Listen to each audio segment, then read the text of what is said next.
حاجت امروز هم این حجت استفاده بردن است حق دارم امروز تو پکه هرم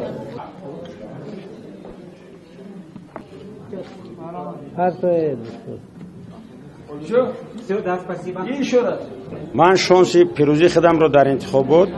در انتخاب مردم شریف تاجیکستان در معرفت بلند انتخاب کنندگان تاجیکستان و برنامه‌ای که ما رو برای حفظ منفعت‌های مردم تاجیکستان